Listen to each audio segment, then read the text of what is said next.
आज हम लोग पढ़ेंगे भारतीय संविधान के विकास यात्रा। भारतीय संविधान के विकास यात्रा।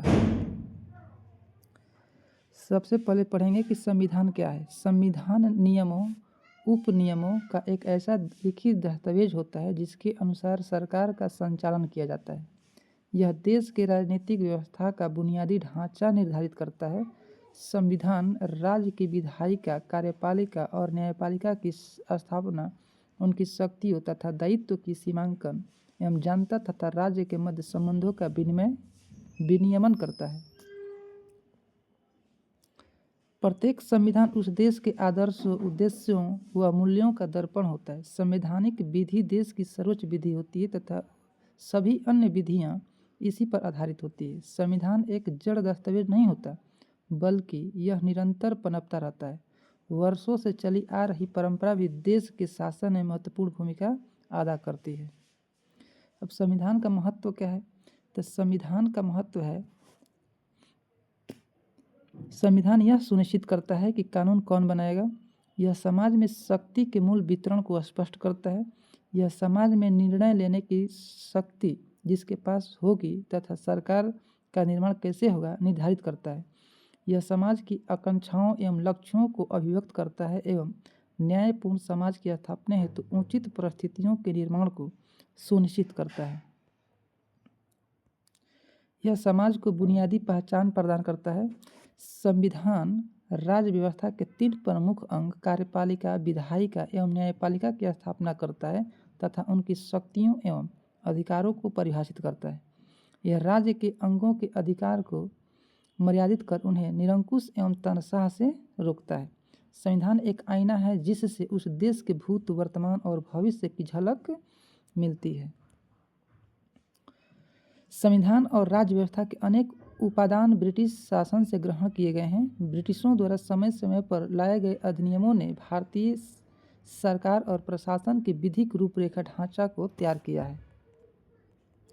अब समझेंगे कि संवैधानिक विकास के चरण क्या है। तो भारत के संवैधानिक विकास में सबसे पहले ब्रिटिश ईस्ट इंडिया कंपनी के अंतर्गत पारित अधिनियम और ब्रिटिश ताज के अंतर्गत पारित अधिनियम। तो ब्रिटिश ईस्ट इंडिया कंपनी के अंतर्गत पारित अधिनियम 1773 से 1853 और ब्रिटिश ताज के अंतर्गत पारित अधिनियम 1858 से 1947। ब्रिटिश ईस्ट इंडिया कंपनी के अंतर्गत पारित अधिनियम रेगुलेटिंग एक्ट 1773। आप पढ़ेंगे कि 1773 के रेगुलेटिंग एक्ट में क्या हुआ। इस अधिनियम के द्वारा भारत में कंपनी के शासन हेतु पहली बार एक लिखित संविधान प्रस्तुत किया गया। भारतीय संवैधानिक इतिहास में इसका विशेष महत्व यह है कि इसके द्वारा भारत में कंपनी के प्रशासन पर ब्रिटिश संसदीय नियंत्रण स्थापित हुई या शुरुआत हुई। इस अधिनियम के प्रमुख प्रावधान इस प्रकार है। बम्बई तथा मद्रास प्रेसिडेंसी को कलकत्ता प्रेसिडेंसी के अधीन कर दिया गया। पहला था 1773 के रेगुलेटिंग एक्ट के तहत बम्बई तथा मद्रास के प्रेसिडेंसी को कलकत्ता प्रेसिडेंसी के अधीन कर दिया गया। कलकत्ता प्रेसिडेंसी में गवर्नर जनरल व 4 सदस्यों वाली परिषद के नियंत्रण में सरकार की स्थापना की गई। कलकत्ता प्रेसिडेंसी में गवर्नर जनरल व 4 सदस्यों वाली परिषद के नियंत्रण में सरकार की स्थापना की गई। तीसरा है कि कलकत्ता में एक सुप्रीम कोर्ट की स्थापना 1774 में की गई, जिसके अंतर्गत बंगाल, बिहार और उड़ीसा शामिल थे। सर इलिजा इम्पे को इसका प्रमुख यानी कि प्रथम मुख्य न्यायाधीश नियुक्त किया गया तथा चेम्बर्स लिमेस्टर एवं हाइड को अन्य न्यायाधीश नियुक्त किया गया। चौथा कि भारत के सचिव की पूर्व अनुमति पर गवर्नर जनरल तथा उसकी परिषद यानी कि परिषद 4 को कानून बनाने का अधिकार प्रदान किया गया। 1773 के रेगुलेटिंग एक्ट के तहत भारत के सचिव की पूर्व अनुमति पर गवर्नर जनरल तथा उसकी परिषद को कानून बनाने का अधिकार प्रदान किया गया। अब बंगाल के गवर्नर को तीनों प्रेसिडेंसियों का गवर्नर कहा जाने लगा। 1773 के रेगुलेटिंग एक्ट के तहत बंगाल के गवर्नर को तीनों प्रेसिडेंसियों का गवर्नर कहा जाने लगा। चौथा, ईस्ट एक्ट के तहत बनने वाले बंगाल के प्रथम governor general Lord Warren Hastings थे। लॉर्ड वारेन हेस्टिंग्स, यानी कि बंगाल के प्रथम गवर्नर जनरल कौन थे? तो वारेन हेस्टिंग्स। इस एक्ट के तहत कंपनी के कर्मचारियों को निजी व्यापार व भारतीय लोगों से उपहार या रिश्वत लेने प्रतिबंध कर दिया गया। 1773 के रेगुलेटिंग एक्ट के तहत कंपनी के कर्मचारियों को निजी व्यापार व भारतीय लोगों से उपहार या रिश्वत लेना प्रतिबंध कर दिया गया। कंपनी पर British court of director, company के governing body court of directors का नियंत्रण बढ़ गया और अब भारत में इसके राजस्व, नागरिक और सैन्य मामलों की जानकारी ब्रिटिश सरकार को देना आवश्यक कर दिया गया। 1773 के रेगुलेटिंग एक्ट के तहत ब्रिटिश यानी कंपनी पर ब्रिटिश कोर्ट ऑफ डायरेक्टर का नियंत्रण बढ़ गया और अब भारत में इसके राजस्व, नागरिक और अन्य और सैन्य मामलों की जानकारी ब्रिटिश सरकार को देना आवश्यक कर दिया। व्यापार की सभी सूचनाएं क्राउन को देना सुनिश्चित किया गया 1773 के रेगुलेटिंग एक्ट के तहत। अब एक्ट ऑफ सेटलमेंट कब है? 1781। रेगुलेटिंग एक्ट की कमियों को दूर करने के उद्देश्य से यह एक्ट लाया गया था। इसके तहत कलकत्ता की सरकार को बंगाल, बिहार और उड़ीसा के लिए भी विधि निर्माण की शक्ति प्रदान की गई। कलकत्ता की सरकार को बंगाल, बिहार और उड़ीसा के लिए भी विधि निर्माण की शक्ति प्रदान की गई। एक्ट ऑफ सेटलमेंट 1781 के तहत इस अधिनियम का प्रमुख प्रावधान गवर्नर जनरल की परिषद तथा सर्वोच्च न्यायालय के बीच के संबंध का सीमांकन करना था। इस अधिनियम का प्रमुख प्रावधान गवर्नर जनरल की परिषद तथा सर्वोच्च न्यायालय के बीच संबंधों का सीमांकन करना था। तीसरा पॉइंट है कि इस अधिनियम द्वारा सर्वोच्च न्यायालय पर यह रोक लगा दी गई कि वह कंपनी के कर्मचारियों के विरुद्ध कार्रवाई नहीं कर सकता है जो उन्होंने एक सरकारी अधिकारियों की हैसियत से की हो, अर्थात कंपनी के अधिकारी शासकीय रूप से किए गए अपने कार्य के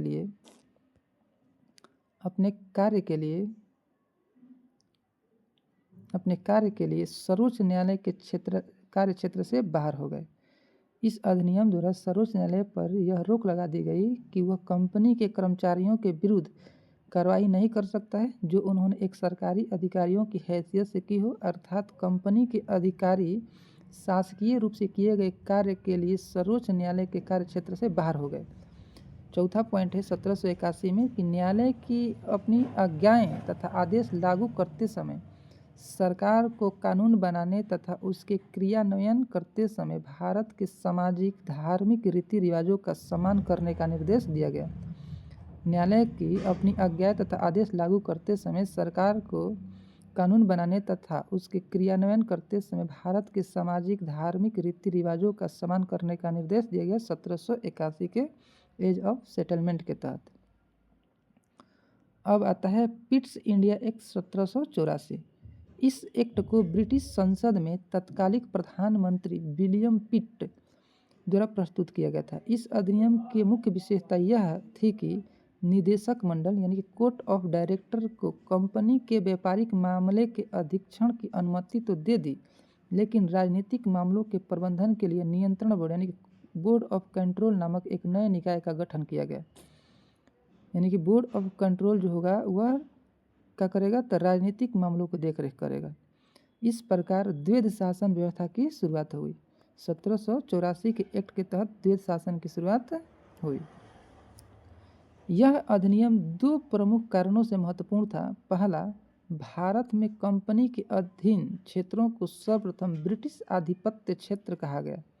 यह अधिनियम दो प्रमुख कारणों से महत्वपूर्ण था। पहला था कि भारत में कंपनी के अधीन क्षेत्रों को सर्वप्रथम ब्रिटिश आधिपत्य क्षेत्र कहा गया और दूसरा, ब्रिटिश सरकार को भारत में कंपनी तथा प्रशासन संबंधी कार्यों पर पूर्ण नियंत्रण प्रदान किया गया।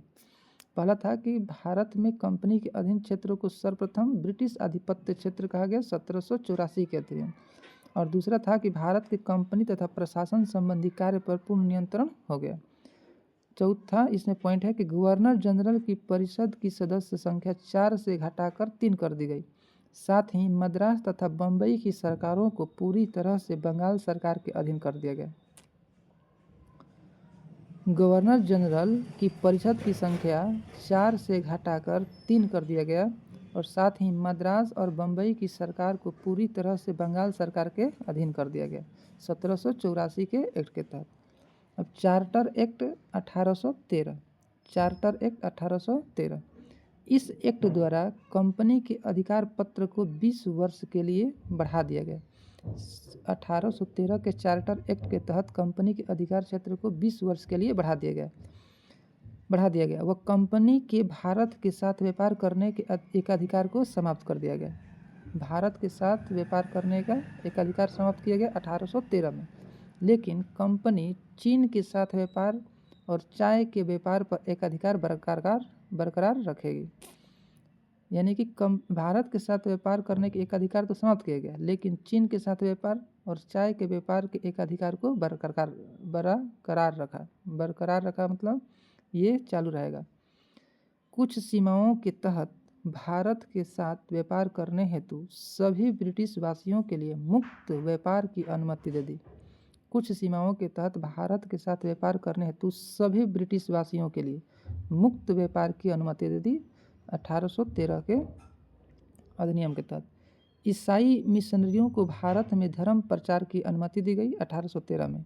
भारत में शिक्षा के लिए प्रतिवर्ष 1 लाख खर्च करने का प्रावधान भी किया गया 1813 के एक्ट के तहत। इस अधिनियम के तहत पहली बार भारत में ब्रिटिश क्षेत्र की संवैधानिक स्थिति को स्पष्ट रूप से परिभाषित किया गया। 1813 के एक्ट के तहत भारत में ब्रिटिश क्षेत्र के संवैधानिक स्थिति को स्पष्ट रूप से परिभाषित किया। अब देखेंगे चार्टर अधिनियम 1833। इस अधिनियम के निर्माण का मुख्य श्रेय ब्रिटिश सरकार द्वारा 1833 में सरकार के विधि निर्माण को तथा विधि निर्माण संबंधी कार्यों को स्पष्ट करना था। इसके तहत प्रमुख परिवर्तन किए गए जो निम्नलिखित है। 1833 के अधिनियम के तहत कंपनी के व्यापारिक अधिकार पूर्णतः समाप्त कर दिया गया। अब कंपनी का कार्य ब्रिटिश सरकार की ओर से केवल भारत शासन कर रहा है। कंपनी का कार्य ब्रिटिश सरकार की ओर से केवल भारत पर शासन करना रह गया 1833 के अधिनियम के तहत। बंगाल के गवर्नर जनरल को भारत का गवर्नर जनरल कहा जाने लगा तथा गवर्नर जनरल को सभी नागरिक और सैन्य शक्तियाँ प्रदान की गई। गवर्नर जनरल को सभी नागरिक और सैन्य शक्तियाँ प्रदान की गई। भारत का प्रथम गवर्नर जनरल बना लॉर्ड विलियम बेंटिंग 1833 के अधिनियम के तहत। मद्रास और बम्बई के गवर्नर को विधायिका शक्ति से वंचित कर दिया गया। बम्बई और मद्रास के गवर्नर को विधायिका शक्ति से वंचित कर दिया गया। भारत के गवर्नर जनरल को पूरे ब्रिटिश भारत में विधि निर्माण का एक अधिकार प्रदान किया गया। भारत के गवर्नर जनरल को पूरे ब्रिटिश भारत में विधि निर्माण का एक अधिकार प्रदान किया गया। इसके अंतर्गत पहले बनाए गए कानूनों को नियामक कानून कहा जाता है।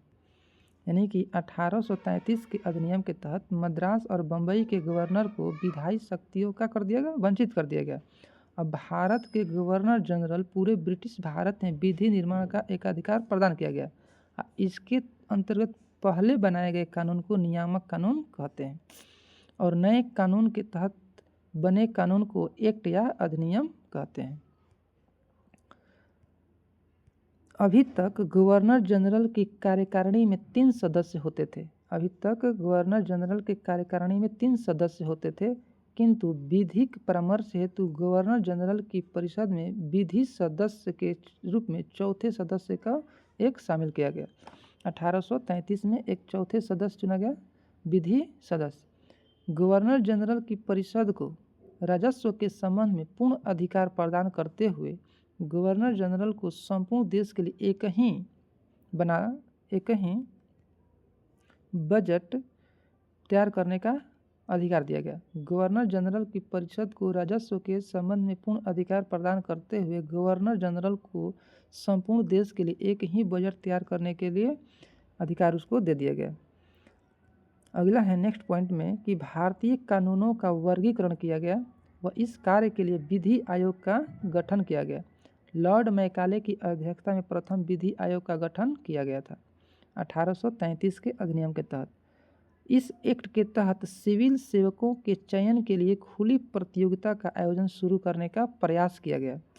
1833 के अधिनियम के तहत सिविल सेवकों के चयन के लिए खुली प्रतियोगिता का आयोजन करने का प्रारंभ किया गया। इस एक्ट के द्वारा स्पष्ट कर दिया गया कि कंपनी के प्रदेशों में रहने वाले किसी भारतीयों को केवल धर्म, जाति, वंश, रंग या जन्म स्थान के आधार पर कंपनी के किसी पद से उसके लिए वह योग्य हो वंचित नहीं किया जा सकता। यह एक अच्छा किया गया कि इस एक्ट के द्वारा स्पष्ट कर दिया गया कि कंपनी के प्रदेश में रहने वाले किसी भी भारतीयों को धर्म, जाति, वंश, रंग या जन्म स्थान के आधार पर कंपनी के किसी पद से जिसके लिए वह योग्य हो वंचित नहीं किया जाएगा। हालांकि कोर्ट ऑफ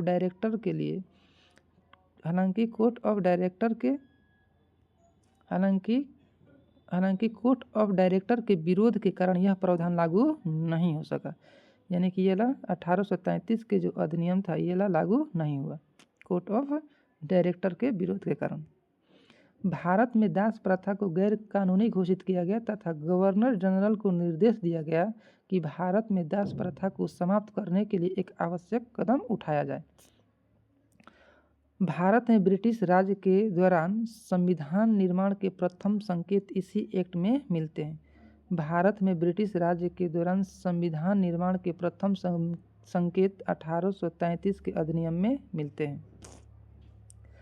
चार्टर अधिनियम 1853। इसका निर्माण तत्कालिक विधायिका को सशक्त बनाने के लिए तथा उसके विस्तार में सहयोग देने के लिए किया गया था। इसके प्रमुख लक्षण थे। चार्टर अधिनियम 1853 के प्रावधान थे। इसने पहली बार गवर्नर जनरल के परिषद के विधायी एवं प्रशासनिक कार्य को अलग किया। 1853 के अधिनियम पहली बार गवर्नर जनरल की परिषद के विधायी एवं प्रशासनिक कार्य को इसके तहत गवर्नर जनरल के परिषद में जब वह विधायिका के रूप में कार्य करता हो 6 सदस्य की संख्या में वृद्धि की गई, जिसके विधान परिषद में कुल सदस्यों की संख्या 12 हो गई। इसके तहत गवर्नर जनरल के परिषद में जब वह विधायिका के रूप में कार्यरत हो तो 6 नए सदस्य की वृद्धि की गई, जिससे विधान परिषद में कुल सदस्यों की संख्या 12 हो गई। इन 6 नए सदस्यों में बंगाल के मुख्य न्यायाधीश, कलकत्ता उच्च न्यायालय के एक न्यायाधीश और बंगाल, मद्रास, बम्बई व आगरा प्रांत के एक प्रतिनिधि शामिल थे। 6 नए सदस्य में कौन थे? तो बंगाल के मुख्य न्यायाधीश, कलकत्ता उच्च न्यायालय के न्यायाधीश, बंगाल, मद्रास एवं बम्बई व आगरा प्रांत के एक प्रतिनिधि। कार्यकारिणी परिषद के कानून सदस्य को परिषद के पूर्ण सदस्य का दर्जा प्रदान किया गया। कार्यकारिणी परिषद के कानून सदस्य को परिषद के पूर्ण सदस्य का दर्जा प्रदान किया गया। संपूर्ण भारत के लिए एक पृथक विधान परिषद की स्थापना की गई। संपूर्ण भारत के लिए एक पृथक विधान परिषद की स्थापना की गई। इसी परिषद ने आगे चलकर लघु संसद का रूप ग्रहण कर लिया। इसने निदेशक मंडल के सदस्यों की संख्या 24 से घटाकर 18 कर दी। इसने निदेशक मंडल के सदस्य की संख्या 24 से घटाकर 18 कर दी। इसके द्वारा भारतीय यानी कि केंद्रीय विधान परिषद में सर्वप्रथम क्षेत्रीय प्रतिनिधि के सिद्धांत को प्रतिपादन किया गया। इसके द्वारा भारतीय विधान परिषद में सर्वप्रथम क्षेत्रीय प्रतिनिधित्व के सिद्धांत को प्रतिपादित किया गया। इस अधिनियम के द्वारा प्रमुख सरकारी सेवाओं में नामजदगी का सिद्धांत समाप्त कर कंपनी के महत्वपूर्ण पदों को प्रतियोगिता परीक्षा के माध्यम से भरने की व्यवस्था की गई और पहली बार सिविल सेवाओं में भारतीयों को शामिल करने का प्रावधान किया गया। पहली बार भारतीयों को शामिल करने का प्रावधान किया गया सिविल सेवा। अब ब्रिटिश ताज के अंतर्गत पारित अधिनियम। भारत शासन अधिनियम 1858। भारत शासन अधिनियम 1858। 1857 के क्रांति के फलस्वरूप ब्रिटिश क्राउन ने भारत का शासन कंपनी के हाथों से ले लिया। इस अधिनियम के तहत भारत की संवैधानिक व्यवस्था में महत्वपूर्ण परिवर्तन किए गए, जो निम्नलिखित है। क्या है? कोर्ट ऑफ डायरेक्टर तथा बोर्ड ऑफ कंट्रोल को समाप्त कर दिया गया। कोर्ट ऑफ डायरेक्टर तथा बोर्ड ऑफ कंट्रोल को समाप्त कर उनके अधिकार ब्रिटिश मंत्रिमंडल के एक सदस्य को सौंप दिया गया। ब्रिटिश मंत्रिमंडल के उस सदस्य को भारत सचिव का पद प्रदान किया गया। उनके अधिकार ब्रिटिश मंत्रिमंडल के एक सदस्य को सौंपे गए। ब्रिटिश मंत्रिमंडल के उस सदस्य को भारत सचिव के पद का प्रदान किया गया। भारत राज्य सचिव की सहायता के लिए एक 15 सदस्यीय भारत परिषद का गठन किया गया, जिसके सदस्यों यानी कि भारत सचिव सहित को वेतन भारतीय राजस्व से दिया जाना था। भारत राज्य सचिव की सहायता के लिए 15 सदस्यीय भारत परिषद का गठन किया गया, जिसके सदस्य यानी कि भारत सचिव सहित को वेतन भारतीय राजस्व से दिया जाना। इस अधिनियम के तहत यह भी व्यवस्था की गई थी कि इन सदस्यों में से कम आधे ऐसे सदस्य हों जो भारत में 10 वर्ष तक सेवा दे चुके हों और नियुक्ति के समय उन्हें भारत से आए अधिक से अधिक 10 वर्ष हुए हों। भारतीय मामलों पर ब्रिटिश संसद का सीधा नियंत्रण स्थापित हो गया। भारतीय मामलों पर ब्रिटिश संसद का सीधा नियंत्रण स्थापित हो गया और मुगल सम्राट के पद को समाप्त कर दिया गया। 1858 के अधिनियम के तहत भारत का राज्य सचिव अपने कार्य के लिए ब्रिटिश संसद के प्रति उत्तरदायी होता था। भारत का राज्य सचिव जो होता था अपने कार्य के लिए ब्रिटिश संसद के प्रति उत्तरदायी होता। भारत के गवर्नर जनरल को वायसराय की उपाधि दी गई तथा वह क्राउन का सीधा प्रतिनिधि बन गया। भारत का प्रथम वायसराय बना लॉर्ड कैनिंग। भारत के गवर्नर जनरल को वायसराय की उपाधि दी गई। 1858 के अधिनियम तक वह क्राउन का सीधा प्रतिनिधि बन गया। भारत का प्रथम वायसराय बना लॉर्ड कैनिंग। गवर्नर जनरल को द वायसराय ऑफ इंडिया का पदनाम भी दिया गया। गवर्नर जनरल को द वायसराय ऑफ इंडिया का पदनाम भी दिया गया। वह प्रति वर्ष भारत की नैतिक एवं आर्थिक प्रगति की रिपोर्ट ब्रिटिश संसद के समक्ष प्रस्तुत करता था। वह प्रति वर्ष भारत के नैतिक एवं आर्थिक प्रगति की रिपोर्ट ब्रिटिश संसद को प्रस्तुत कर। अब है भारतीय परिषद अधिनियम 1861। भारतीय परिषद अधिनियम 1861। भारतीय परिषद अधिनियम 1861 भारत के संवैधानिक इतिहास में एक महत्वपूर्ण घटना है, क्योंकि इसके द्वारा भारत सरकार की मंत्रिमंडलीय व्यवस्था की नींव रखी गई थी। इस व्यवस्था के या इस अधिनियम के प्रमुख प्रावधान निम्नलिखित है, यानी कि इस भारत सरकार के मंत्रिमंडलीय व्यवस्था की नींव पड़ी 1861 के अधिनियम के तहत। पहला प्रावधान क्या है इसमें, तो इस अधिनियम द्वारा कार्यकारी परिषद के सदस्यों की संख्या 4 से बढ़ाकर 5 कर दी गई। इस अधिनियम के द्वारा कार्यकारी परिषद के सदस्यों की संख्या 4 से बढ़ाकर 5 कर दी गई। इसमें 3 सदस्य प्रशासनिक सेवा के होते थे, जिनको भारत में रहने का 10 वर्ष का अनुभव होना आवश्यक था। इस अधिनियम द्वारा कार्यकारी परिषद के सदस्यों की संख्या 4 वर्ष से बढ़ाकर 5 कर दी गई। इसमें 3 सदस्य प्रशासनिक सेवा के होते थे, जिनको भारत में रहने का 10 वर्ष का अनुभव होना आवश्यक था। और शेष 2 सदस्य में से एक को 5 वर्ष विधि संबंधी अनुभव होना आवश्यक था। 2 सदस्यों में से एक जो होता था वो 5 वर्ष का उसमें कानून का ज्ञाता होना चाहिए। वायसराय की विधान परिषद में न्यूनतम 6 और अधिकतम 12 अतिरिक्त मनोनीत सदस्यों का प्रावधान किया गया। वायसराय के विधान परिषद में न्यूनतम 6 और अधिकतम 12 अतिरिक्त मनोनीत सदस्यों का प्रावधान किया गया था। इसमें कम से कम आधे सदस्यों को गैर सरकारी होना आवश्यक था, किंतु इनकी शक्तियां विधि निर्माण तक ही सीमित होती थी।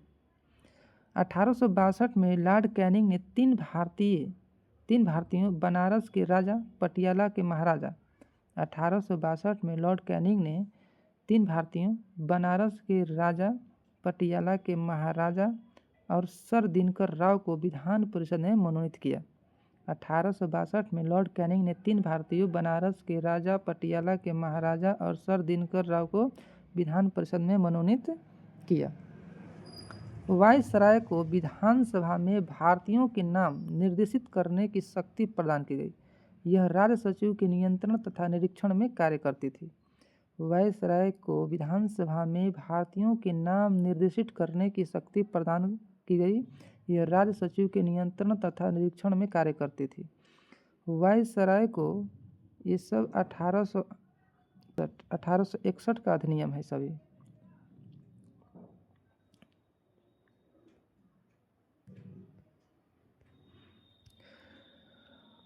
वायसराय को विशेषाधिकार व आपात स्थितियों में अध्यादेश जारी करने के अधिकार दिया गया। 1861 के अधिनियम के तहत वायसराय को विशेषाधिकार व आपात स्थितियों में अध्यादेश जारी करने की शक्ति प्रदान की गई। अगला पॉइंट है कि वायसराय को आवश्यक नियम एवं आदेश जारी करने की शक्ति प्रदान की गई, जिसके तहत लॉर्ड कैनिंग ने भारतीय शासन में पहली बार संभागीय प्रणाली की शुरुआत किया। संभागीय प्रणाली का मतलब होता है पोर्टफोलियो सिस्टम। पोर्टफोलियो सिस्टम की शुरुआत किसने किया? लॉर्ड कैनिंग ने। इस अधिनियम ने बम्बई और मद्रास प्रेसिडेंसी को कानून बनाने की शक्ति वापस देकर विकेंद्रीकरण की प्रक्रिया की शुरुआत की। फिर से 1861 के अधिनियम के तहत बम्बई और मद्रास को कानून बनाने की शक्ति दे दिया गया। अब पढ़ेंगे भारतीय परिषद अधिनियम 1892। इस अधिनियम द्वारा केंद्रीय तथा प्रांतीय विधान परिषद के सदस्यों की संख्या बढ़ा दिया गया। केंद्रीय विधान परिषद के सदस्यों में न्यूनतम 10, अधिकतम 16 अतिरिक्त सदस्य यानी कि गैर सरकारी निर्धारित किए गए। गवर्नर जनरल को उनको नामांकित करने के लिए नियम बनाने का प्राधिकार प्राप्त था। 1892 के अधिनियम। परिषद के भारतीय सदस्यों को वार्षिक बजट पर बहस करने यानी कि वार्षिक बजट पर बहस करने का कब मिला? 1892 में। और सरकार से प्रश्न पूछने का अधिकार भी मिला 1892 में। लेकिन परिषद के अध्यक्ष को भारतीय सदस्य द्वारा पूछे गए किसी प्रश्न को स्वीकृत या अस्वीकृत करने का अधिकार प्राप्त था। लेकिन परिषद के अध्यक्ष को भारतीय सदस्य द्वारा पूछे गए किसी भी प्रश्न को स्वीकृत या अस्वीकृत करने का अधिकार प्राप्त था। नेक्स्ट पॉइंट है कि केंद्रीय एवं प्रांतीय विधान परिषदों में गैर सरकारी सदस्यों की नियुक्ति केंद्रीय एवं प्रांतीय विधान परिषदों में गैर सरकारी सदस्यों की नियुक्ति के अप्रत्यक्ष एवं सीमित चुनाव प्रावधान किए गए। यानी कि अप्रत्यक्ष या सीमित चुनाव कब हुआ था? 1892 में। हालांकि 1892 के अधिनियम में चुनाव शब्द का प्रयोग नहीं हुआ है। केंद्रीय एवं प्रांतीय विधान परिषद में गैर सरकारी सदस्यों की नियुक्ति के अप्रत्यक्ष एवं सीमित चुनावी प्रावधान किए गए, लेकिन चुनाव शब्द का प्रयोग 1892 में नहीं किया गया। नोट: भारतीय परिषद अधिनियम 1892 भारतीय राष्ट्रीय कांग्रेस के 1889 से 1891 तक के अधिवेशनों में स्वीकार किए गए प्रस्तावों से प्रभावित होकर पारित किया गया था। भारतीय परिषद अधिनियम 1892 जो है, भारतीय परिषद अधिनियम 1892 भारतीय राष्ट्रीय कांग्रेस के 1889 से 1891 तक अधिवेशनों में स्वीकार किए गए प्रस्तावों से प्रभावित होकर पारित किया था। पढ़ेंगे भारतीय परिषद अधिनियम यानी कि मार्ले मिंटो सुधार 1909। मार्ले मिंटो सुधार अधिनियम 1909। इस अधिनियम द्वारा परिषदों व उनके कार्य क्षेत्र का अधिक विस्तार किया गया और उन्हें प्रतिनिधि एवं प्रभावी बनाने के लिए उपाय किए गए। इस अधिनियम की प्रमुख विशेषताएं निम्नलिखित थी।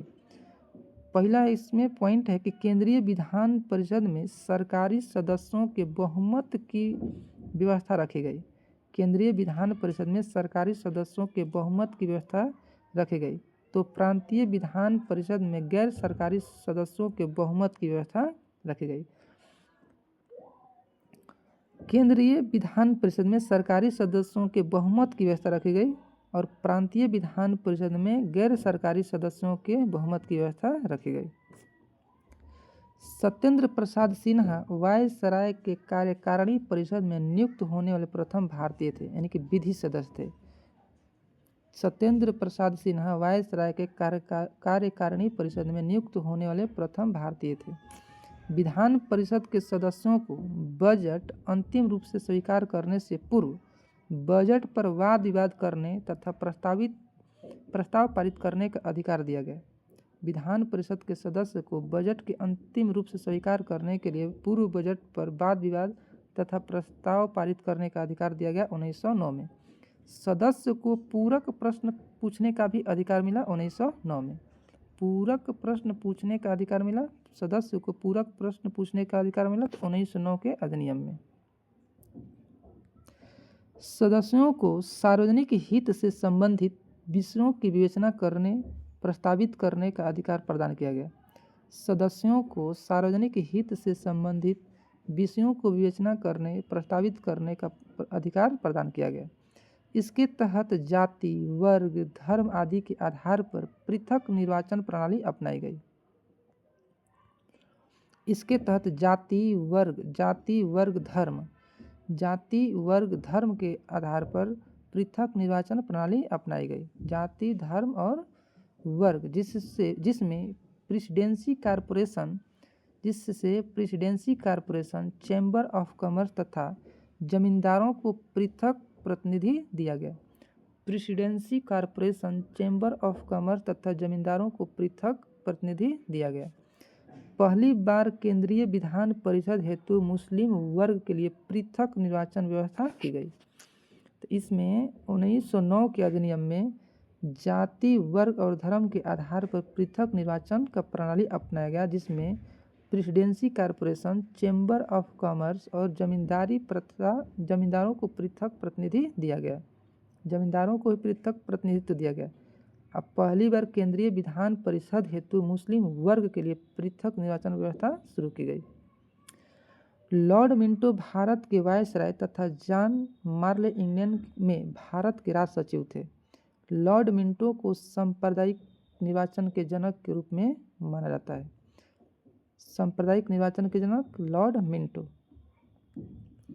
अब पढ़ेंगे भारत शासन अधिनियम 1919। भारत शासन अधिनियम 1919 इसे मॉन्टेग्यू चेम्सफोर्ड सुधार के नाम से भी जाना जाता है।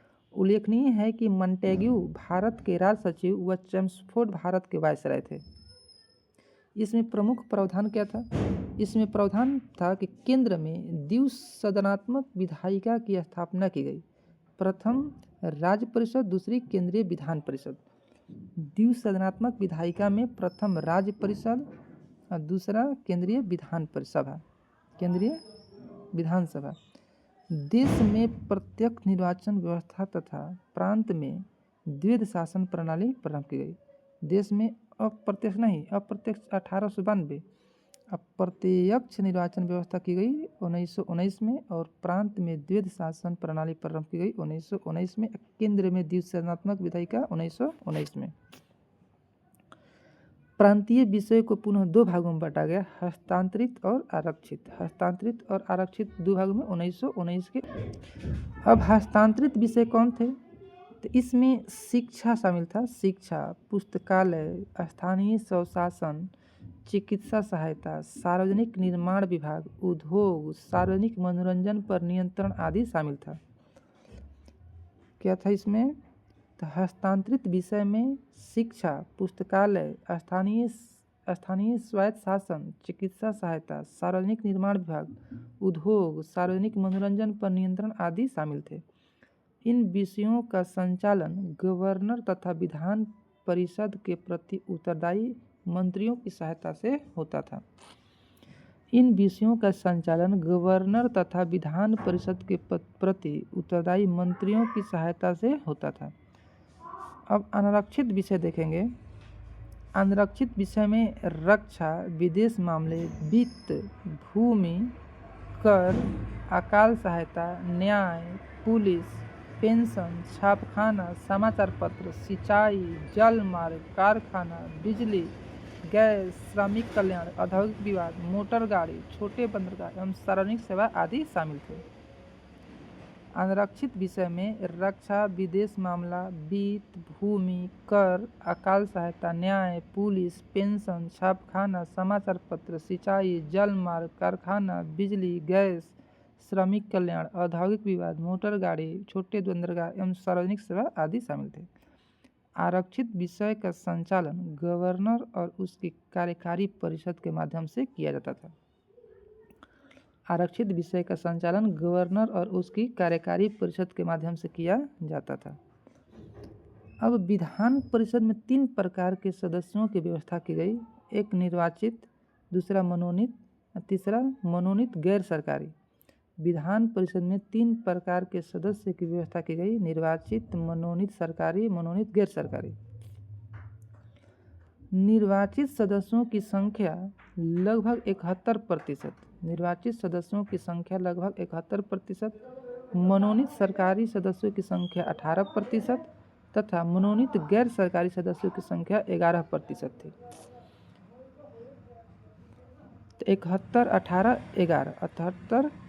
71-18 यानी कि निर्वाचित सदस्यों की संख्या 71, मनोनीत सरकारी 18, गैर मनोनीत सरकारी यह 11%। सीमित मताधिकार तथा सांप्रदायिक निर्वाचन मंडल की व्यवस्था की गई। सीमित मताधिकार और सांप्रदायिक निर्वाचन मंडल की व्यवस्था 1919 के अधिनियम के तहत। इसके तहत लोक सेवा आयोग का गठन किया गया। 1919 के अधिनियम के तहत निर्वाचन क्षेत्रों को 2 भागों में विभाजित किया गया, एक सामान्य तथा एक विशिष्ट। सामान्य वर्ग में हिंदू, मुस्लिम, ईसाई, आंग्ल भारतीय, सिख आदि आते थे। सामान्य में हिंदू, मुस्लिम, ईसाई, आंग्ल भारतीय, सिख, हिंदू, मुस्लिम, ईसाई, आंग्ल भारतीय, सिख। जबकि विशिष्ट वर्ग में भूस्वामियों, विश्वविद्यालयों, व्यापार मंडलों आदि का प्रतिनिधित्व निर्धारित किया गया। सामान्य वर्ग में हिंदू, मुस्लिम, ईसाई, आंग्ल भारतीय, सिख, जबकि विशिष्ट वर्ग में भूस्वामियों, विश्वविद्यालयों और व्यापार मंडल आदि को शामिल किया गया 1919 के अधिनियम में। इसने सांप्रदायिक आधार पर सिखों, ईसाइयों, आंग्ल भारतीयों तथा यूरोपियों के लिए पृथक निर्वाचन पद्धति के निर्वाचन के सिद्धांतों को स्वीकार किया या विस्तारित किया। इसमें कौन कौन शामिल किया? तो इसमें शामिल हुए, इसने सांप्रदायिक आधार पर सिख, ईसाई, आंग्ल भारतीय और यूरोपीय, ईसाई, सिख, आंग्ल भारतीय तथा यूरोपियों को भी इसमें शामिल किया गया। इसमें पहली बार केंद्रीय बजट को राज्य बजट से अलग कर दिया गया।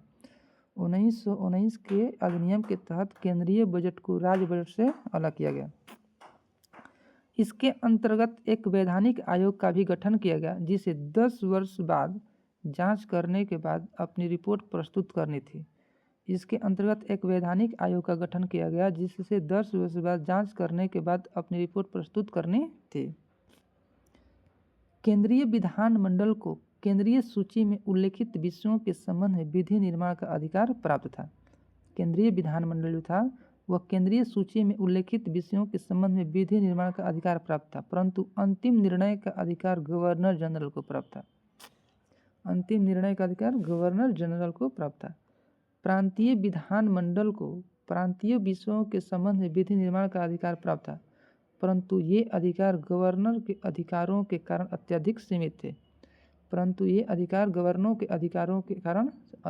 सीमित थे। नोट में कह रहा है कि इस अधिनियम द्वारा पहली बार भारत में महिलाओं को मत देने का अधिकार प्रदान किया गया 1919 के अधिनियम के तहत। यह अधिनियम भारतीयों की आकांक्षाओं को पूर्ति करने में असफल रहा। यह वास्तव में भारत के आर्थिक शोषण करने और उसे लंबे समय तक गुलाम रखने के उद्देश्य से लाया गया था। यह वास्तव में भारत के आर्थिक शोषण करने और उसे लंबे समय तक गुलाम बनाए रखने के उद्देश्य से लाया गया। अब पढ़ेंगे साइमन कमीशन 1927-28। 1919 के भारत शासन अधिनियम में कहा गया था कि अधिनियम पारित होने के 10 वर्ष बाद एक संवैधानिक आयोग की नियुक्ति की जाएगी, जो यह जांच करेगा कि भारत उत्तरदायी शासन की दिशा में कहां तक प्रगति करने की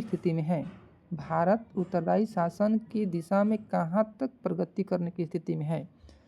आयोग की नियुक्ति तो 10 वर्ष के बाद की जानी चाहिए थी, लेकिन ब्रिटेन के तत्कालीन कंजर्वेटिव सरकार ने 2 वर्ष पूर्व ही साइमन कमीशन की नियुक्ति कर दिया।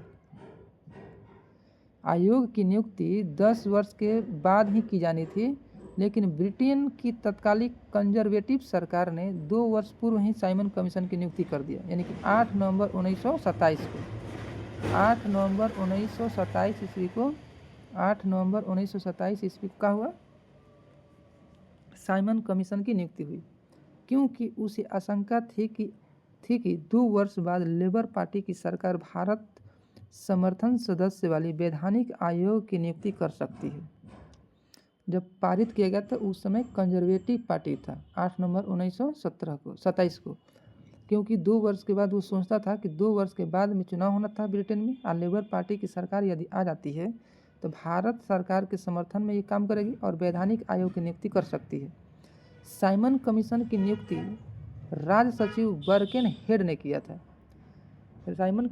साइमन आयोग की नियुक्ति राज्य सचिव बर्केन हेड ने की थी।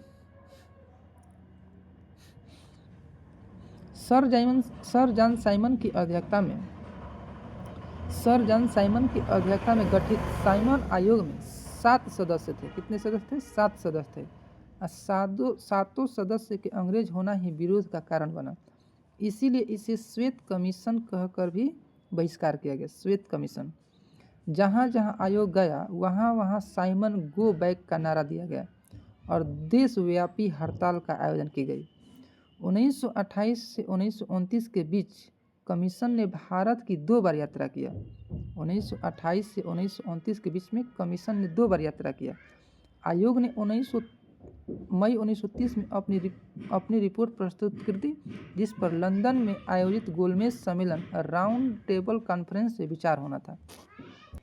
यानी कि साइमन कमीशन 1928 से 1929 के बीच में 2 बार भारत आया और 1930 में मई 1930 ईस्वी में अपनी रिपोर्ट प्रस्तुत की और लंदन में इसी के लिए गोलमेज सम्मेलन का आयोजन किया गया था। 1 घंटे में वर्मा यानी कि वर्तमान म्यांमार को भारत से 1937 में अलग कर दिया गया। 1935 के अधिनियम के तहत प्रांतीय विधानमंडल को विस्तार किया गया। प्रांतों में 11 में से 6 विधानमंडलों में 2 सदनों की व्यवस्था की गई। 11 में से 6 विधानमंडल में 2 सदनों की व्यवस्था की गई। जैसे कि 6 प्रांत कौन था? तो असम, बंगाल, बिहार, बम्बई, मद्रास एवं संयुक्त प्रांत। प्रांतीय विधानमंडल का विस्तार किया गया। प्रांतों में 11 में से 6 विधानमंडल में 2 सदनों की व्यवस्था की गई, जिसमें से कहाँ तो असम, बंगाल, बिहार, बम्बई, मद्रास। असम, बंगाल, बिहार, बम्बई, मद्रास संयुक्त प्रांत। असम, बंगाल, बिहार, बम्बई, मद्रास संयुक्त प्रांत। इसके अंतर्गत मुद्रा एवं साख पर नियंत्रण के लिए भारतीय रिजर्व बैंक की स्थापना की गई 1935 में। इसने दलित जातियों, महिलाओं और मजदूर वर्ग के लिए अलग से निर्वाचन व्यवस्था प्रारंभ किया। इसने और बढ़ा दिया, यानी कि 1935 के अधिनियम में दलित जातियों, महिलाओं और मजदूर वर्ग के लिए भी अलग से निर्वाचन व्यवस्था किया। मताधिकार का विस्तार हुआ। लगभग 10% जनसंख्या को मत का अधिकार प्राप्त हुआ। मताधिकार का विस्तार हुआ और 10% जनसंख्या को मत देने का अधिकार प्राप्त हो गया। इससे न केवल फेडरल लोक सेवा आयोग की स्थापना की गई, बल्कि प्रांतीय सेवा आयोग और 2 या 2 से अधिक राज्यों के लिए संयुक्त सेवा आयोग की स्थापना की गई। तो 1935 के अधिनियम के तहत फेडरल लोक सेवा आयोग की स्थापना हुआ, प्रांतीय सेवा आयोग की स्थापना हुआ और 2 या 2 से अधिक राज्यों के लिए संयुक्त सेवा आयोग की भी स्थापना हुई 1935 के अधिनियम के तहत। 1935 का भारत शासन अधिनियम जुलाई 1936 ईस्वी में लागू हुआ था। 1935 का भारत शासन अधिनियम जुलाई 1936 में लागू हुआ और इसके प्रावधानों के आधार पर 1937 में चुनाव हुए, जिसमें कांग्रेस को 5 स्थानों पर पूर्ण बहुमत मिला। असम तथा पश्चिमोत्तर प्रांत में कांग्रेस की मिलीजुली सरकार बनी। पंजाब में यूनियनिस्ट पार्टी, बंगाल में कृषक प्रजा पार्टी और सिंध में मुस्लिम लीग की सरकार बनी। यानी कि 1935 के भारत शासन अधिनियम जो हुआ वो 1936 में लागू हुआ और इसी के प्रावधान के आधार पर 1937 में चुनाव हुआ, जिसमें इसमें कांग्रेस के 5 स्थानों पर पूर्ण बहुमत मिला और असम और पश्चिमोत्तर प्रांत में कांग्रेस मिलीजुली सरकार बनाई। यानी कि असम में और पश्चिमोत्तर में, पश्चिम और उत्तर में असम पश्चिमोत्तर में। अब पंजाब में यूनियनिस्ट पार्टी अपन पार्टी बनाई, सरकार बनाई। पंजाब में कौन? पंजाब में यूनियनिस्ट पार्टी, बंगाल में कृषक प्रजा पार्टी और सिंध में मुस्लिम लीग अपन सरकार बनाई। तो 5 सरकार वो बहुमत में थी। असम पश्चिमोत्तर में गठबंधन में और बंगाल में कौन था? तो बंगाल में था कृषक प्रजा पार्टी, बंगाल में कृषक प्रजा पार्टी और पंजाब में यूनियनिस्ट पार्टी और सिंध में मुस्लिम लीग सरकार बनाई थी। अब क्रिप्स मिशन 1942 के बारे में देखते हैं। Cripps mission sir Stafford Cripps के नेतृत्व में ब्रिटिश सरकार द्वारा भेजा गया एक मिशन था, जिसका उद्देश्य द्वितीय विश्व युद्ध के समय अपने लिए भारत को पूर्ण सहयोग प्राप्त करना था। अपने लिए भारत का पूर्ण सहयोग प्राप्त करना था। चर्चिल ने 11 मार्च 1942 को क्रिप्स मिशन की घोषणा की और 22 मार्च 1942 को क्रिप्स मिशन एकल प्रतिनिधि भारत पहुंचा। एकल यानी कि 11 मार्च को घोषणा किया और 22 मार्च को 11 दूनी 22 मार्च को यह मिशन भारत पहुंच गया, जिसमें एक सदस्य था। इसके प्रावधान क्या था? क्रिप्स प्रस्ताव की मुख्य विशेषता क्या थी? पहला, क्रिप्स ने घोषणा की कि भारत में ब्रिटिश नीति का उद्देश्य है जितना जल्दी संभव हो सके भारत में स्वशासन की स्थापना, अर्थात युद्ध के बाद भारत को डोमिनियन स्टेट दिया जाएगा। क्रिप्स ने घोषणा किया कि भारत में ब्रिटिश नीति का उद्देश्य है जितना जल्दी संभव हो सके भारत में स्वशासन की स्थापना, अर्थात युद्ध के बाद भारत को डोमिनियन स्टेट दिया जाएगा। दूसरा प्रावधान क्या था? युद्ध के बाद एक ऐसी भारतीय संघ का निर्माण का प्रयत्न किया जाएगा। युद्ध के बाद एक ऐसे भारतीय संघ का निर्माण का प्रयत्न किया जाएगा जिससे पूर्ण उपनिवेश का दर्जा प्राप्त होगा और उसे राष्ट्रकुल से अलग होने का अधिकार भी होगा। दूसरा पॉइंट में।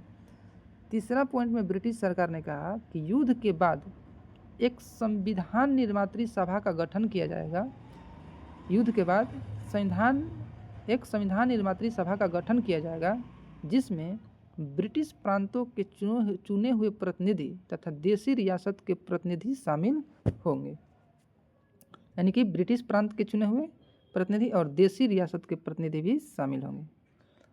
नेक्स्ट पॉइंट में कहा कि संविधान सभा द्वारा निर्मित किए गए संविधान को सरकार 2 शर्तों पर ही लागू कर सकेगी। संविधान सभा द्वारा निर्मित किए गए संविधान को सरकार 2 शर्तों पर ही लागू करेगी। शर्त क्या थी? जो प्रांत इससे सहमत नहीं होंगे वे इसे अस्वीकार कर पूर्ववत स्थिति में रह सकते हैं या फिर पूर्णतया स्वतंत्र रहना चाहते हैं। जब यानी कि यह प्रावधान 2 प्रावधान किया गया। जो प्रांत इससे सहमत नहीं होंगे वे इसे अस्वीकार करके अपनी स्थिति में बने रहेंगे या फिर वे पूर्णतया स्वतंत्र रहना चाहते हैं, तब भी ब्रिटिश सरकार को कोई आपत्ति नहीं है। पाकिस्तान की मांग के लिए इस व्यवस्था के तहत गुंजाइश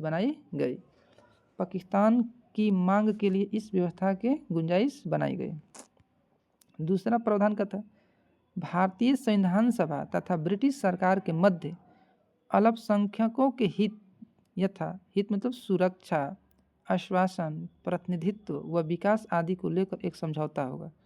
भारतीय संविधान सभा तथा ब्रिटिश सरकार के मध्य में अल्पसंख्यक हितों जैसे कि सुरक्षा, आश्वासन, प्रतिनिधित्व और विकास के लिए एक समझौता होगा।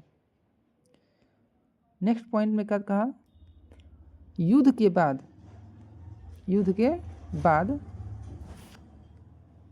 के बाद ब्रिटिश सरकार की एक नई कार्यकारी परिषद का गठन किया जाएगा। युद्ध के बाद ब्रिटिश वायसराय की एक कार्यकारी परिषद का गठन किया जाएगा जिसमें भारतीय जनता के प्रमुख वर्गों के प्रतिनिधि शामिल होंगे, लेकिन रक्षा मंत्रालय ब्रिटिश नेतृत्व के पास होगी। ये कहा कि युद्ध के दौरान ब्रिटिश वायसराय की एक नई कार्यकारी परिषद का गठन किया जाएगा जिसमें भारतीय जनता के प्रमुख वर्गों के प्रतिनिधि शामिल होंगे, लेकिन रक्षा विभाग किसके पास होगा? तो ब्रिटिश के पास होगा। अंततः क्रिप्स को भारतीय नेताओं से बातचीत असफल हो गई क्योंकि इसमें पूर्ण स्वाधीनता की जगह डोमिनियन स्टेट संविधान सभा में रियासतों के शासकों द्वारा नामांकित लोगों की मौजूदगी तथा भारत के संभावित विभाजन पर कड़ी आपत्ति थी। यानी कि क्यों असफल हुआ? क्योंकि इसमें पूर्ण स्वाधीनता की जगह क्या था? पूर्ण स्वाधीनता की जगह पर डोमिनियन स्टेट था। संविधान सभा में रियासतों के शासकों द्वारा नामांकित लोगों की मौजूदगी था और भारत के संभावित विभाजन की कड़ी आपत्ति थी।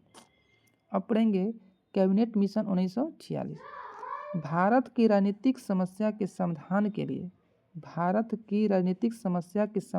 लिए ब्रिटिश सरकार ने एक कैबिनेट मिशन भारत भेजा। इस मिशन में ब्रिटिश कैबिनेट के 3 सदस्य Lord Pethick Lawrence, sir Stafford Cripps और एबी अलेक्जेंडर थे। मिशन के मुख्य व्यक्ति क्या थे? कैबिनेट मिशन के मुख्य व्यक्ति क्या थे? तो ब्रिटिश भारत और देशी रियासतों को मिलाकर एक भारतीय संघ का गठन किया जाएगा। यानी कि ब्रिटिश भारत और देशी रियासत को मिलाकर एक भारतीय संघ का गठन किया जाएगा। यह अच्छा था, ब्रिटिश भारत और रियासतों को मिलाकर एक भारतीय संघ का गठन किया जाएगा। दूसरा था विदेश रक्षा और संचार विभाग संघ के अधीन होंगे। विदेश रक्षा और संचार विभाग संघ के अधीन होंगे और संघ को इनके लिए एक धन एकत्र करने का अधिकार होगा। तीसरा पॉइंट था संघ की अपने कार्यपालिका और विधायिका होगी जिसमें ब्रिटिश भारत तथा देशी रियासतों के प्रतिनिधि शामिल होंगे। संघ की एक अपनी कार्यपालिका और विधायिका होगी जिसमें ब्रिटिश भारत तथा देशी रियासतों के प्रतिनिधि शामिल होंगे। अब पढ़ेंगे भारतीय स्वतंत्रता अधिनियम 1947। भारतीय स्वतंत्रता अधिनियम 1947। इस अधिनियम द्वारा माउंटबेटन योजना को वैधानिक रूप दिया गया। इसके अंतर्गत दी गई प्रमुख बातें निम्नलिखित है। पहला है कि 15 अगस्त 1947 को भारत एवं पाकिस्तान नामक 2 अधिराज्य बना दिए जाएंगे और ब्रिटिश सरकार उनको सत्ता सौंपेगी। सत्ता का उत्तरदायित्व दोनों अधिराज्यों की संविधान सभा को सौंपी जाएगी।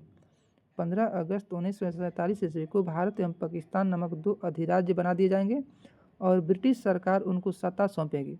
सत्ता का उत्तरदायित्व दोनों अधिराज्यों की संविधान सभा को सौंपी जाएगी। प्रत्येक अधिराज्य में गवर्नर जनरल होगा जिसकी नियुक्ति इंग्लैंड के सम्राट करेंगे। ये था, यानी कि प्रत्येक अधिराज्य में एक गवर्नर जनरल होगा जिसकी नियुक्ति कौन करेगा? तो इंग्लैंड के सम्राट।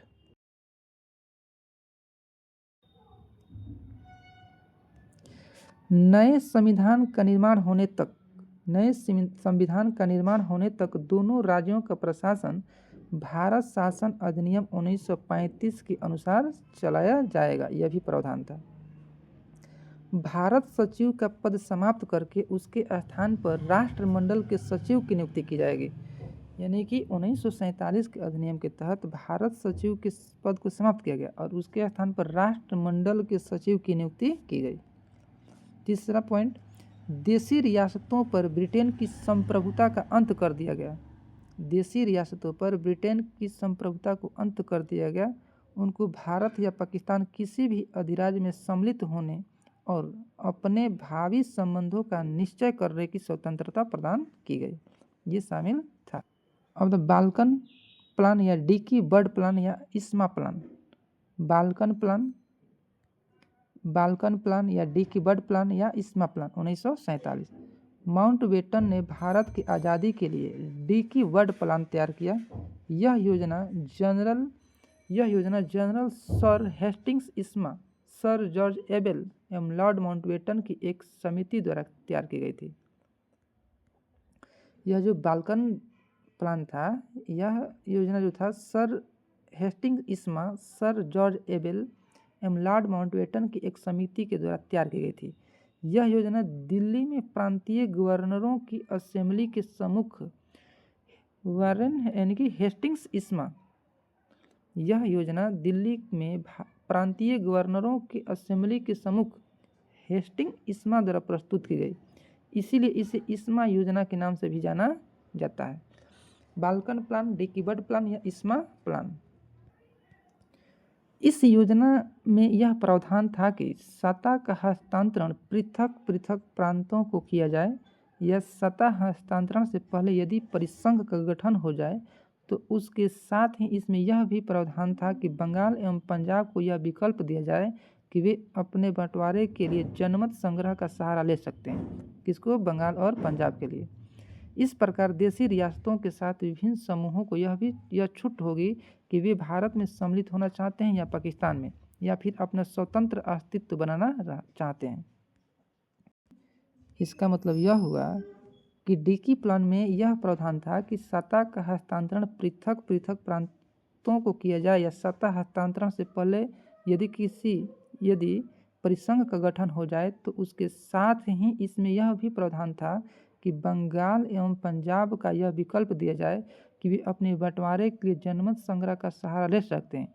इस प्रकार देशी रियासतों के साथ विभिन्न समूहों का यह छूट होगी कि वे भारत में सम्मिलित होना चाहते हैं या पाकिस्तान में, या फिर अपना स्वतंत्र अस्तित्व बनाना चाहते हैं।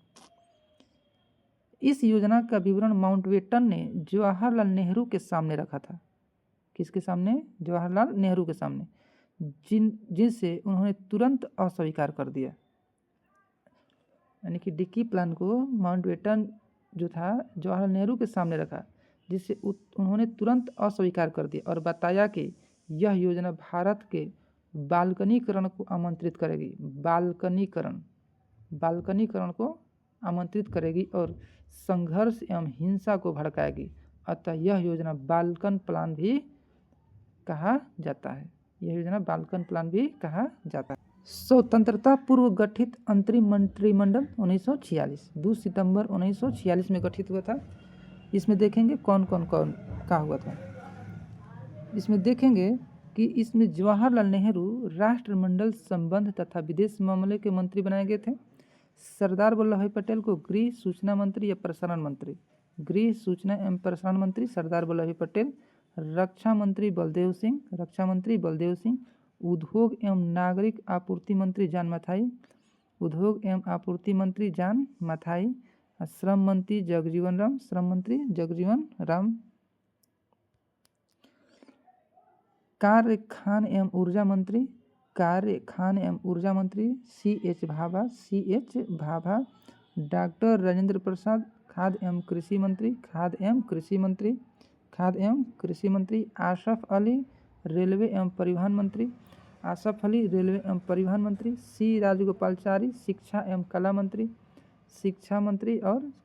C. राजगोपालाचारी। I.I. चुंदरीगर वाणिज्य मंत्री। लियाकत अली खां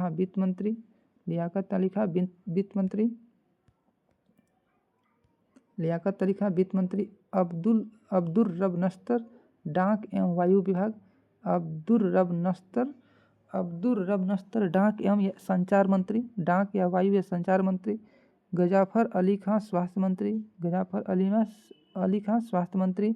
और जोगेंद्र नाथ मंडल विधि मंत्री यानी कि कानून मंत्री।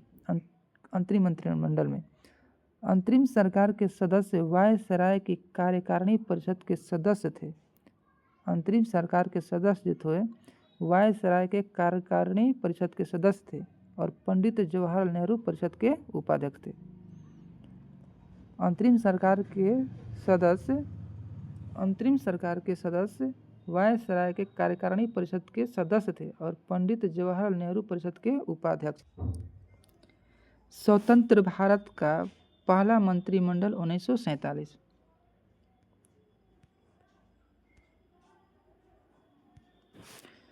इसमें जवाहरलाल नेहरू जो थे प्रधानमंत्री, वैज्ञानिक शोध, राष्ट्रमंडल संबंध तथा विदेश मामले के मंत्री थे।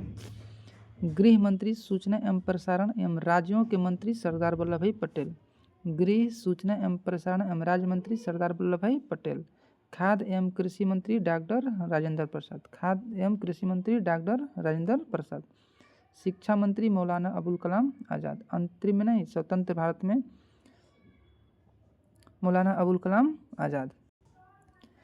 डॉक्टर जॉन मथाई, रेल एवं परिवहन मंत्री। रेल एवं परिवहन मंत्री जॉन मथाई। आर के सन्मुखम शेट्टी, वित्त मंत्री। आर के सन्मुखम शेट्टी, वित्त मंत्री। आर के सन्मुखम शेट्टी, वित्त मंत्री। जगजीवन राम, श्रम मंत्री। जगजीवन राम, श्रम मंत्री। सरदार बलदेव सिंह, रक्षा मंत्री। सरदार बलदेव सिंह, रक्षा मंत्री। डॉक्टर भीमराव अंबेडकर, विधि मंत्री। डॉक्टर भीमराव अंबेडकर, विधि मंत्री। राजकुमारी अमृता कौर, स्वास्थ्य मंत्री। राजकुमारी अमृता कौर, स्वास्थ्य मंत्री। C.H. भाभा, वाणिज्य मंत्री। C.H. भाभा, वाणिज्य मंत्री। रफ़ी अहमद किदवई, संचार मंत्री। रफ़ी अहमद किदवई, संचार मंत्री। रफ़ी अहमद किदवई, संचार मंत्री। डॉक्टर श्यामा प्रसाद मुखर्जी, उद्योग एवं आपूर्ति मंत्री। डॉक्टर श्यामा प्रसाद मुखर्जी, उद्योग एवं आपूर्ति मंत्री। V.N. गाडगिल, कार्य, खान एवं ऊर्जा मंत्री। V.N. गाडगिल, कार्य, खान एवं ऊर्जा मंत्री। अन्य महत्वपूर्ण तथ्य को देखेंगे। रेगुलेटिंग एक्ट 1773 के द्वारा 1774 में कलकत्ता में सुप्रीम कोर्ट की स्थापना की गई। इसके प्रथम मुख्य न्यायाधीश सर एलिजा इम्पे थे। भारत परिषद अधिनियम 1909 द्वारा मुस्लिम समुदाय के लिए पृथक निर्वाचन मंडल तथा निर्वाचन क्षेत्र का गठन किया गया। भारत शासन अधिनियम 1919 को मॉन्टेगू चेम्सफोर्ड रिपोर्ट पर आधारित है। भारत शासन अधिनियम 1919 मॉन्टेगू चेम्सफोर्ड सुधार पर या रिपोर्ट पर आधारित है। भारत शासन अधिनियम 1919 के द्वारा प्रांतों में द्वैध शासन प्रणाली की शुरुआत की गई। भारत शासन अधिनियम 1919 के द्वारा ही लोक सेवा आयोग का गठन किया गया। लॉर्ड मिंटो को सांप्रदायिक निर्वाचन के जनक माना जाता है। प्रांतों में द्वैध शासक के जनक यानी प्रांतों में द्वैध शासन के जनक लियोनेल कार्टियस को माना जाता है। लियोनेल कार्टियस। लियोनेल कार्टियस। 1926 में सिविल सेवकों की भर्ती हेतु ली आयोग की सिफारिश पर 1926 में सिविल सेवकों की भर्ती के लिए केंद्रीय लोक सेवा आयोग का गठन किया गया। ली आयोग के सिफारिश पर 1927 में साइमन कमीशन की रिपोर्ट और 1928 में नेहरू रिपोर्ट की 1928 की नेहरू समिति की रिपोर्ट ने भारत शासन अधिनियम 1935 की पृष्ठभूमि तैयार किया। 1927 के साइमन कमीशन की रिपोर्ट और 1928 में नेहरू समिति की रिपोर्ट भारत शासन अधिनियम 1935 की पृष्ठभूमि तैयार किया। भारत शासन अधिनियम 1935 द्वारा भारत में संघीय शासन प्रणाली की शुरुआत हुई। भारत शासन अधिनियम 1935 के द्वारा केंद्र में द्वैध शासन प्रणाली को शुरुआत किया गया। द्वैध शासन केंद्र में। भारत में संघीय न्यायालय की स्थापना 1937 में भारत प्रशासन या भारत शासन अधिनियम 1935 के द्वारा किया गया। वायसराय लॉर्ड माउंटबेटन ने भारत के सभी राजनीतिक दलों से विचार विमर्श के बाद 3 जून 1947 को भारत के विभाजन की योजना प्रस्तुत की, जिसे माउंटबेटन योजना कहते हैं। 3 जून 1947। 18 जुलाई 1947 को ब्रिटिश संसद द्वारा भारतीय स्वतंत्रता अधिनियम पारित किया गया। यह योजना प्रस्तुत के 3 जून 1947 को और ब्रिटिश संसद द्वारा भारतीय स्वतंत्रता अधिनियम पारित किया गया 18 जुलाई 1947 को। और 14 से 15 अगस्त 1947 के मध्य रात्रि को भारत में ब्रिटिश शासन की समाप्ति हुई और समस्त शक्तियों 2 नए स्वतंत्र डोमिनियन भारत और पाकिस्तान को हस्तांतरित कर दिया गया।